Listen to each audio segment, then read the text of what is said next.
Assalamualaikum warahmatullahi wabarakatuh. Salam sehat, salam sepak bola, salam sliding. Halo slidingers, bagaimana kabarnya? Semoga slidingers dalam kondisi baik dan sehat ya. Jangan lupa jaga iman, jaga imun, dan lakukan prokes dimanapun kalian berada. Tayangan Angkal kali ini akan mengulas AFF Cup jelang pertandingan Big Match Indonesia melawan Malaysia di hari Minggu malam nanti. Alhamdulillah setelah berhasil menang Vietnam, tim unggulan di Piala AFF Cup 2020 kali ini di hari Minggu malam nanti Indonesia kembali berhadapan dengan Malaysia. Duel klasik, syarat gengsi, adu strategi, dan rivalry tanpa batas. Langsung saja kita cek ya ulasan Angkal kali ini. Oh iya, tapi yang belum subscribe, jangan lupa klik dulu tombol subscribe-nya ya, like dan aktifkan notifikasi loncengnya untuk mendapatkan informasi terbaru dari Angkal. Let's go! Highlight Indonesia melawan Vietnam, strategi krusial STY, dan ketangguhan mental dan fisik timnas Garuda Muda. Hasil laga melawan Vietnam disambut sukacita oleh seluruh pendukung timnas. Sempat meragukan di dua laga awal baik melawan Laos dan Kamboja, kebobolan 3 gol oleh tim Laos dan Kamboja yang di atas kertas dianggap lemah, dan beberapa kali timnas Indonesia tampak kesulitan, bahkan saat telah unggul Garuda pun kebobolan 3 gol di dua laga tersebut. Namun coach STY berhasil memainkan formasi dan strategi cerdas dan berhasil diimplementasi oleh para pemain timnas Indonesia. Indonesia memang lebih bermain bertahan dan sabar serta tidak ngotot menghadapi Vietnam untuk bermain secara terbuka. Mungkin jika Indonesia menghadapi Vietnam secara frontal, hasil akhir seperti Malaysia akan kita alami. Vietnam memang tangguh dan cepat, jam terbang dan pengalaman pemain Vietnam pun terasa ketika banyak bertanding melawan negara-negara tangguh. Namun keberhasilan ini juga tidak terlepas dari rahmat Allah, dan dua strategi tidak terduga STY di laga kali itu. Pertama, STY memainkan 3 bek sejajar dan menumpuk 3 gelandang tengah dan 2 winger. Namun keberhasilan ini juga tidak terlepas dari rahmat Allah, dan dua strategi tidak terduga STY di laga kali itu. Pertama, STY memainkan 3 bek sejajar dan menumpuk 3 gelandang tengah dan 2 winger. Meskipun banyak dicibir para supporter timnas karena bermain negatif football dan cenderung bertahan, namun faktanya skor akhir membuat peluang Indonesia terjaga, dan berbalik STY dan timnas dipuji luar biasa karena sanggup bertahan menghadapi Vietnam. Di laga kali ini, bek Indonesia berulang kali sangat disiplin menjaga pergerakan pemain lawan Vietnam, serta tidak lengah dan malas menutup jalur tembakan pemain lawan.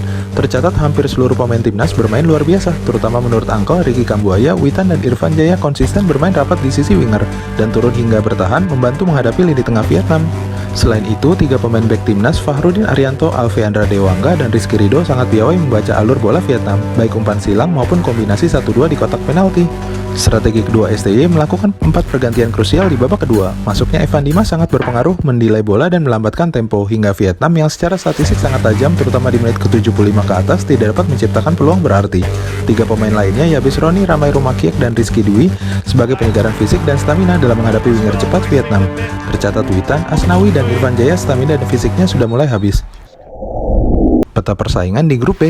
Piala AFF Cup 2020 sudah mendekati partai puncak. Indonesia yang tergabung di grup B bersama Kamboja, Laos, tim kuat Vietnam, dan Malaysia. Saat ini Indonesia yang berada di posisi puncak klasemen dengan nilai 7, diikuti posisi runner-up Vietnam dengan nilai yang sama 7 poin. Hanya terpaut selisih 1 angka dari peringkat ketiga Malaysia. Jelang pertandingan terakhir, Indonesia melawan Malaysia di hari Minggu malam nanti akan seru. Malaysia yang merupakan rival abadi Indonesia tentu wajib menang jika ingin lolos ke semifinal. Tentu saja semboyan do or die berlaku bagi Harimau Malaya di laga penentuan besok. Sedangkan timnas Indonesia bagi Garuda, laga terakhir melawan Malaysia sebenarnya tidak terlalu menentukan. Bagi Garuda, hasil seri sudah dapat memastikan langkah kaki Indonesia lolos ke semifinal. Sebegitu mudahkah slidingers? Sejarah rivalitas Garuda versus Harimau Malaya.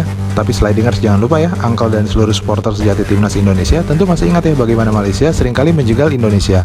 Flashback sekilas ya slidingers, tentu slidingers masih ingat ya AFF Cup tahun 2010 saat itu digelar di dua negara, Indonesia dan Vietnam. Indonesia yang diperkuat pemain mulai dari Firman Utina, M. Ridwan, Bambang Pamungkas, hingga Eloko Christian Gonzalez yang dalam kondisi prima, hingga Irfan Bahdim yang memperkuat Garuda pertama kalinya di turnamen akbar. Pertandingan pertama, laga perdana melawan Malaysia, Stadion Gelora Bung Karno menjadi bukti betapa Indonesia tampil menjanjikan. Malaysia pun saat itu dicukur 5-1. Langkah mulus Indonesia berlanjut hingga ke semifinal. Filipina pun yang sedang bangkit lewat yang husband bersaudara berhasil Indonesia kalahkan. Di semifinal lainnya, Harimau Malaya Malaysia secara di luar dugaan mengalahkan Vietnam, juara bertahan AFF Cup tahun 2008. Vietnam pun dikalahkan Malaysia dengan agregat 2-0. Hingga partai puncak, Indonesia yang diunggulkan mengingat Malaysia pernah dicukur 5-1. Namun di luar dugaan, leg pertama di Stadion Bukit Jalil menjadi saksi Indonesia dipermak 3-0 tanpa balas. Safi Sali yang menjadi bintang Malaysia mencetak 2 gol. Tentu saja seperti yang sering terjadi, Indonesia yang sempat menahan 0-0 di babak pertama, namun di babak kedua kecerobohan bek Indonesia, Maman Abdurrahman terjadi. Petaka menit ke-61, pemain Malaysia mencuri bola dari Maman dan berhasil mengirimkan umpan dan disambut Safi Sali. Mental Indonesia yang kembali hancur, kembali Malaysia berhasil memanfaatkan momentum. 2 gol lanjutan pun terjadi. Marcus Horizon, golkiper timnas Garuda pun harus kembali memungut bola dari gawangnya. Di leg kedua di Jakarta, Indonesia skor 3-0 pun cukup sulit meskipun timnas Garuda masih optimis. Namun kembali celah back dan kurang disiplin lini tengah dan back Indonesia menutup pergerakan pemain Malaysia, transisi bola dan serangan balik cepat membuat Safis Ali kembali mencetak gol bagi Malaysia. Meskipun Indonesia berhasil membalas lewat 2 gol Nasuha dan M. Ridwan. Faktanya, Indonesia yang seringkali tidak siap bukan secara skill dan kemampuan bermain, namun secara mental bertanding, fokus selama 2 babak dan disiplin serta kunci terakhir determinasi. Seringkali pemain Indonesia habis stamina di babak kedua, membuat hilangnya fokus dan disiplin sehingga seringkali kebobolan di laga krusial.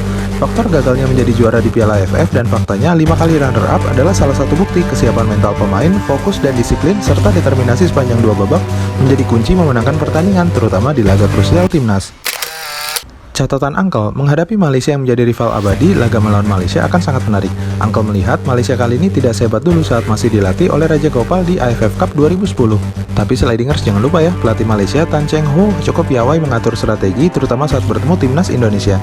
Tercatat sejak tahun 2017 menangani Harimau Malaya, ex-pelatih Kedah FA, klub domestik Malaysia ini mencatat kemenangan 100% saat bertemu tim Indonesia. Tercatat pada ajang kualifikasi Piala Dunia 2022 Qatar di tahun 2019 lalu, Malaysia menang 2 kali. Leg pertama di Indonesia menang 3-2 atas Indonesia dan di Stadion Bukit Jalil, Malaysia menang 2-0 atas Indonesia. Saat itu, rising star mereka, Safawi Rashid mencetak brace 2 gol ke gawang Emrido. Pambuka Sintayong, pelatih dari Korsel membawa timnas Garuda membuat Indonesia mengangkat trofi Piala AFF pertamanya. Perjalanan masih panjang ya, kita lihat saja Slidingers taktik dan strategi LASTY di laga melawan Malaysia nanti. Intermezzo seputar rivalitas Garuda melawan Harimau Malaya. Memang sangat kentara ya Slidingers. Usai war di media, menjelang laga di hari Minggu malam nanti mulai menghangat. Tercatat media koran di Malaysia mulai membangkitkan motivasi timnas Malaysia untuk memenangkan laga melawan Indonesia. Selain itu, informasi terakhir, 2 pemain Malaysia yang terkena isolasi akibat COVID sudah dapat bergabung. Sedangkan Elkan Beget, pemain back Indonesia malah masih terkena kendala tidak dapat bermain. Selain itu, Malaysia cukup optimis saat menghadapi Indonesia. Rekor dan sejarah Malaysia saat ini cukup baik saat bertemu timnas Indonesia, tidak kalah di 3 laga terakhirnya. Semangat, determinasi, dan kokohnya Garuda membangkitkan optimisme tinggi. Harapan akan Garuda mengangkat trofi perdananya di Piala AFF Cup 2020 kali ini. Semangat Garuda, semangat Indonesia, rakyat Indonesia mendukungmu.